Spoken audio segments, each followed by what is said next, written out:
Hey guys, welcome to another episode of From Change to Cherish. My name is Luna.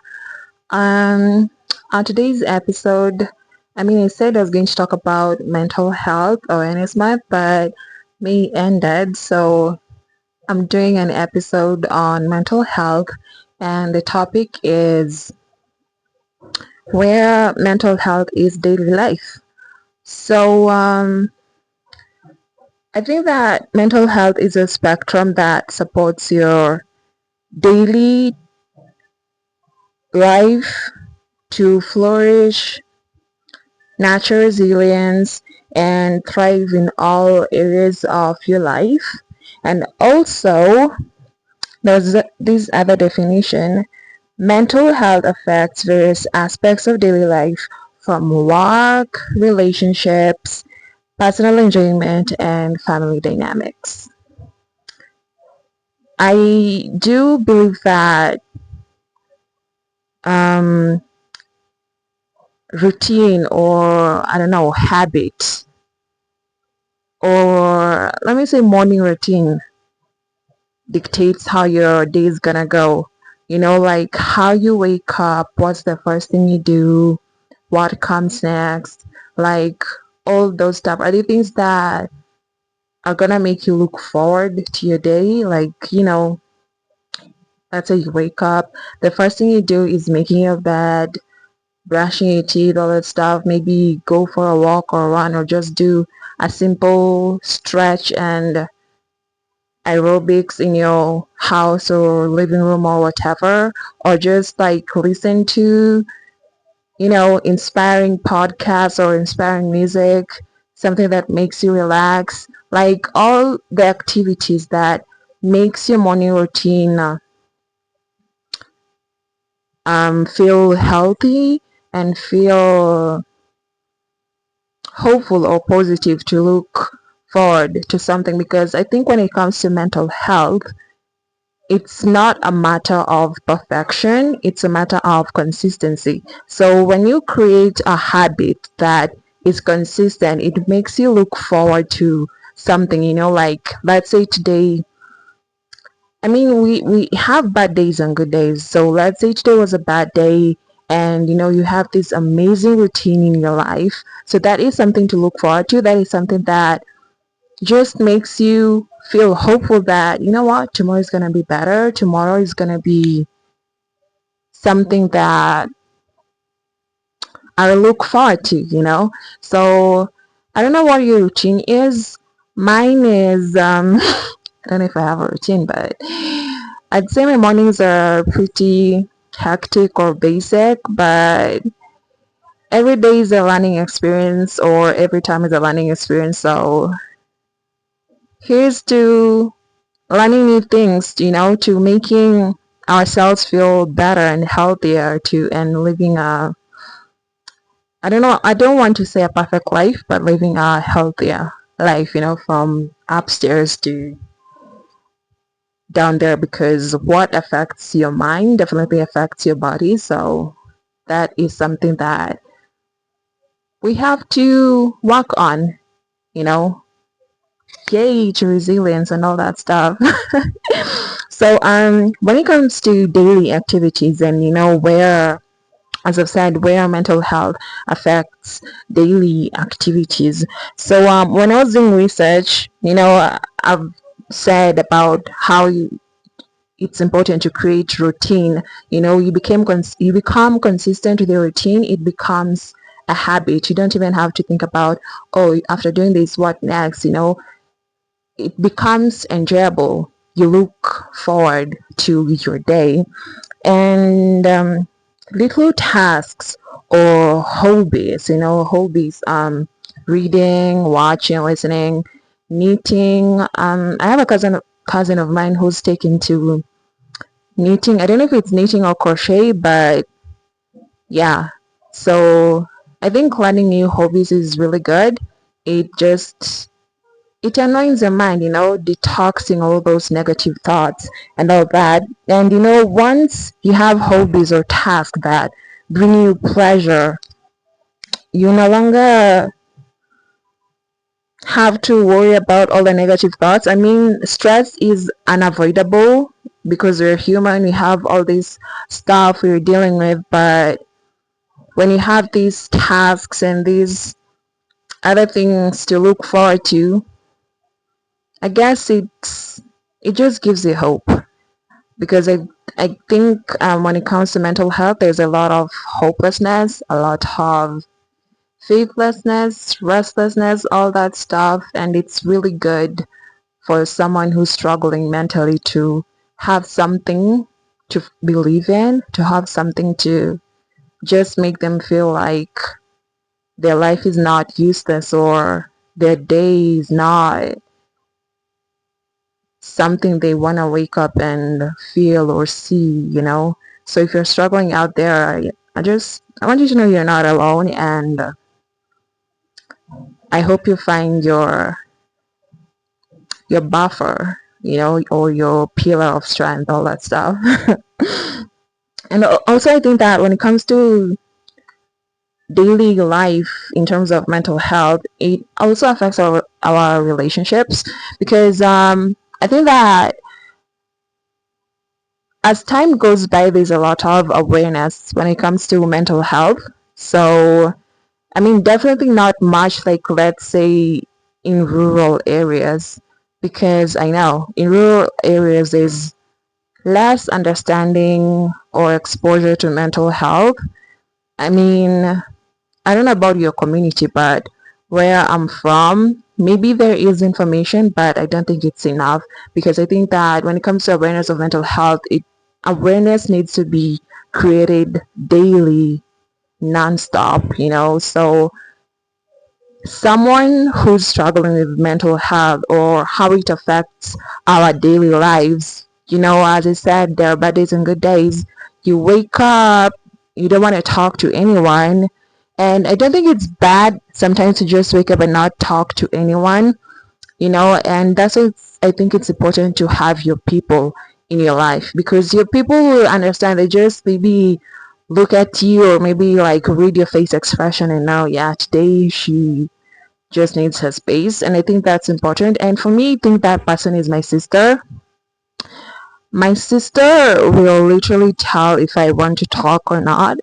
Like she'll just be talking to me and I'm not listening and she'll be like, okay, yeah, she needs her break. So what I'm trying to say is that relationships and the mental health, you know, like the how mental health affects our daily relationships in life, in terms of your personal relationships or work relationships. Maybe you're not able to talk to someone, or maybe you are afraid of stigma, because I think stigma is like the biggest factor that affects plenty of people struggling with mental illness to speak up or to just get help. And I think that's one other thing. As I said, education is important, awareness is important. So because for someone you might be like, today I'm not feeling this, I'm not feeling good, I feel like my brain is just burning up, it's shut down, and the person you're talking to is literally just not listening to you. Maybe it comes from not understanding or just ignorance. I really do not. I mean, sometimes ignorance is good, but sometimes it just leaves the other person feeling unseen or misunderstood. So I guess that's where daily relationships become affected, because you don't know if I tell this person what is going on, if they're gonna believe me, if they're gonna judge me, if they're gonna use my pain against me and all that. So yeah, it's something we have to talk about more, to explore more, for it to become shameless conversation among people, among individuals from different aspects of life. And also, I do believe that I saw a quote somewhere and it said, Mental balance shapes thoughts, actions, relationships, plus decision making every single day. You hear that? And I think that when it comes to mental balance, it stems from um, emotional intelligence, being critical, being sensitive, empathetic, and I guess once you get to achieve mental balance in your life, then you're good to go. But there is definitely not pressure because, as I said, it's not about perfection, it's about consistency. And, you know, mental health awareness, I mean, as I've said, it's something that's become like a global calling right now. But yeah, we have to talk about it like daily because let's not lie to each other. Mental health or illness is a crisis right now. So many are being affected, not just adults, but you see kids from age 9, 10, 12, 13 struggling with mental illness, CTPSD, anxiety, and all that stuff. So it's important to create more awareness because, as I said, it helps create understanding and it helps people who were not aware of who are maybe not aware of this disease of this illness be able to spot signals. Because for me, if you've been listening to my podcast, I've talked about how I knew I had anxiety like back in 2021 or that, yeah, something like that. And I knew that from listening to other people talk about their struggles, listening to, you know, professionals talk about mental health, listening to all these, amazing speeches, reading amazing articles about mental health, and I was able to know and determine that, oh, so I'm not alone and I'm actually struggling with this. So that is so important for me. And how I do it, I talk about it with my sister and brother because I wouldn't want them to like suffer in silence because I don't think I was confident to talk about my struggles with anyone because I think I started trusting. I trust my sister, but I think talking to her about these struggles from here was maybe from 2024, where I would feel so overwhelmed or maybe panicking and I'm just crying. And I'd call her and talk to her and she'd help me calm down. So it's important to, as I said, to identify who your person is. But as I said, I think that's actually hard because, again, awareness and education, because you don't know who you're opening up to, whether they're going to use it against you, whether they're going to like shame you over it or gaslight you, like get over it and all that stuff. So yeah, mental balance is important. Education on mental health is important, and it shouldn't stop. I do root for it to become like part of the curriculum in schools and high schools. In universities, I've seen it's become like there are clubs in universities only for mental health, and that is really good. But when it comes to high schools, I don't really know. I haven't done my research on that yet, but I do hope it becomes something important, to help kids out here, like by the time they get out to the world, they're able to cope, in healthier ways because there's nothing worse like struggling and you don't know what you're struggling with and you don't know who to trust with your words, with your thoughts, because thoughts, I think in one of these episodes, I'm going to talk about intrusive thoughts, but thoughts can be wild. Thoughts can make you do erratic, Like, yeah, so it's important to educate, go. I mean, if you feel like there's no one to talk to, I always say, like, I don't want to say that it's the safest option, but online resources are good.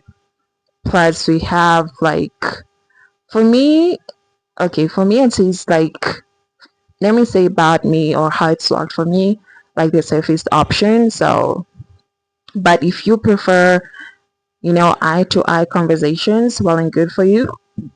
Sorry. If you prefer face to face conversations, well and good for you.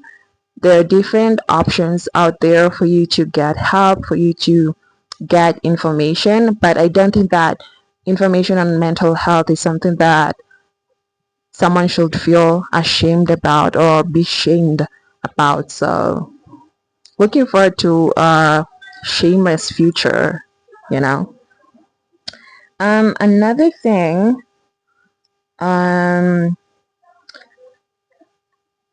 when it comes to productivity and focus, mental clarity improves connection, time management plus task completion.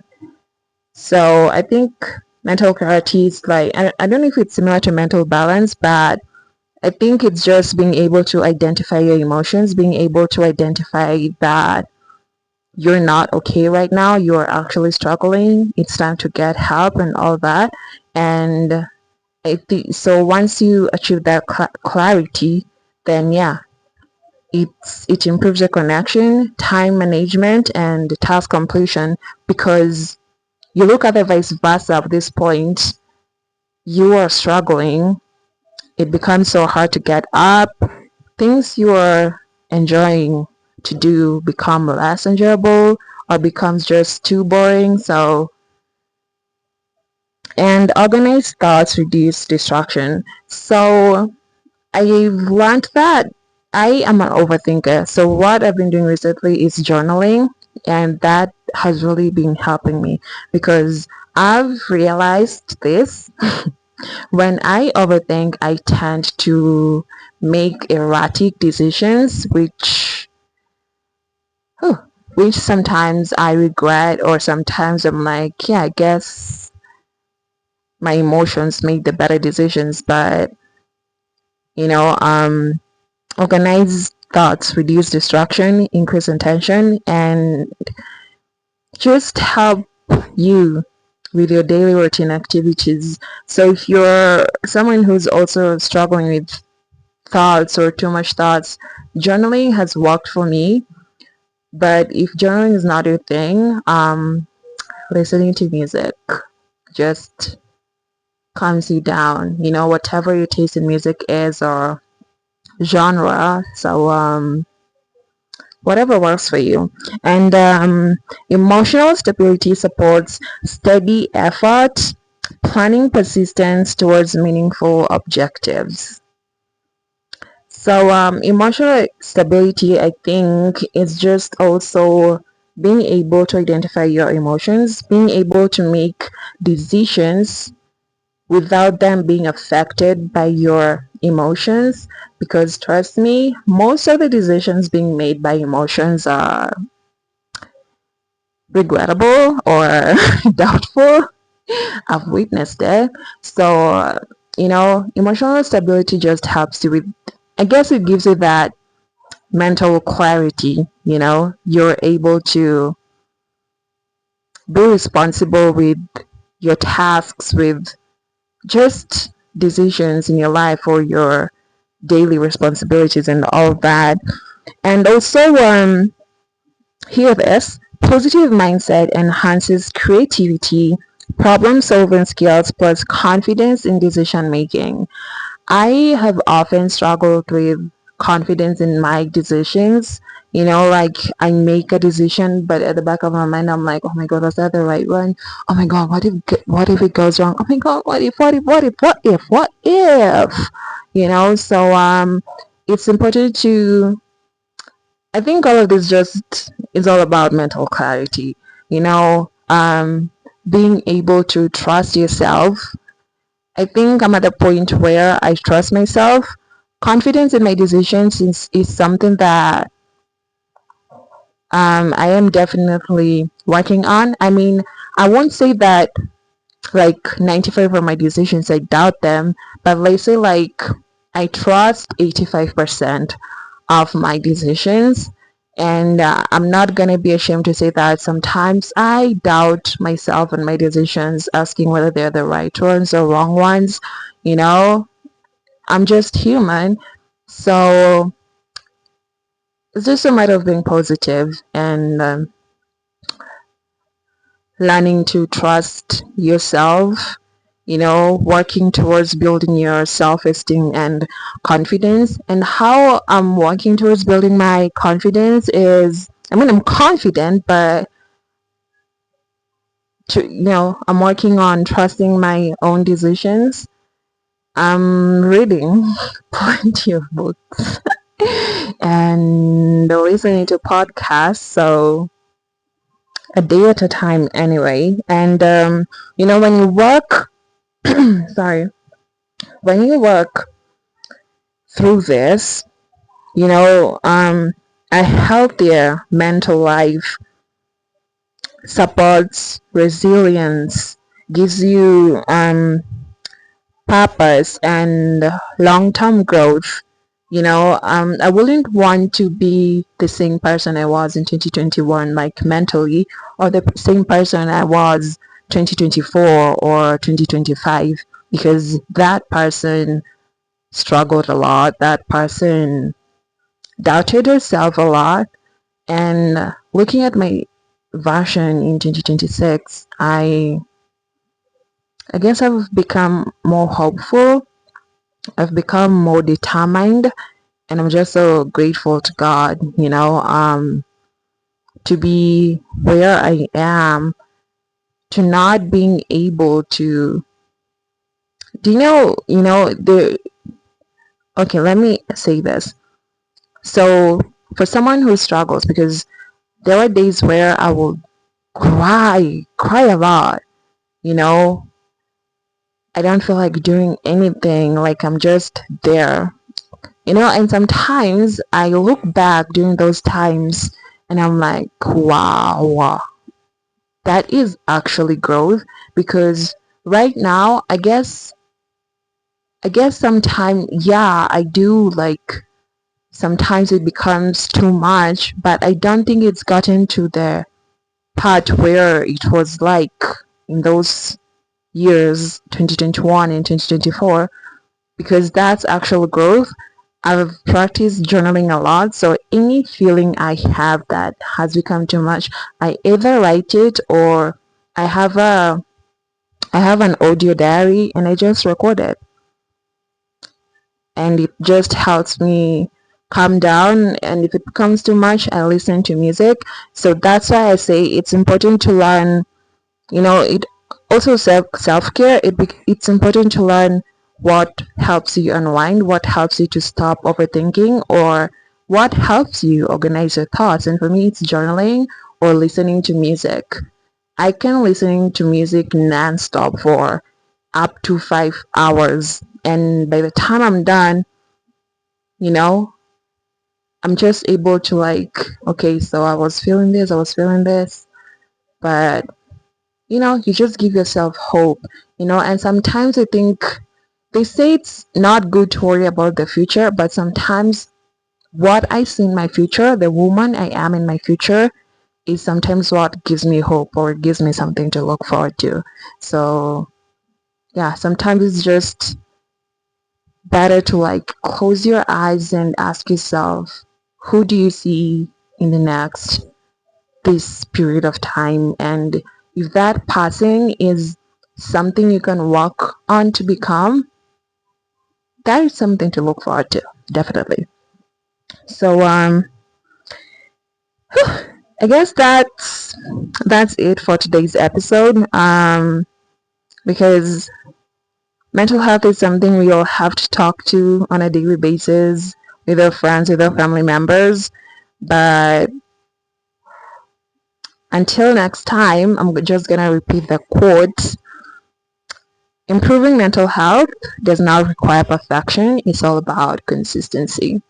Thank you so much for tuning in. And remember, you're not alone. Thank you so much for tuning in. And remember, you matter, you're not alone, and you're worth it. See you next.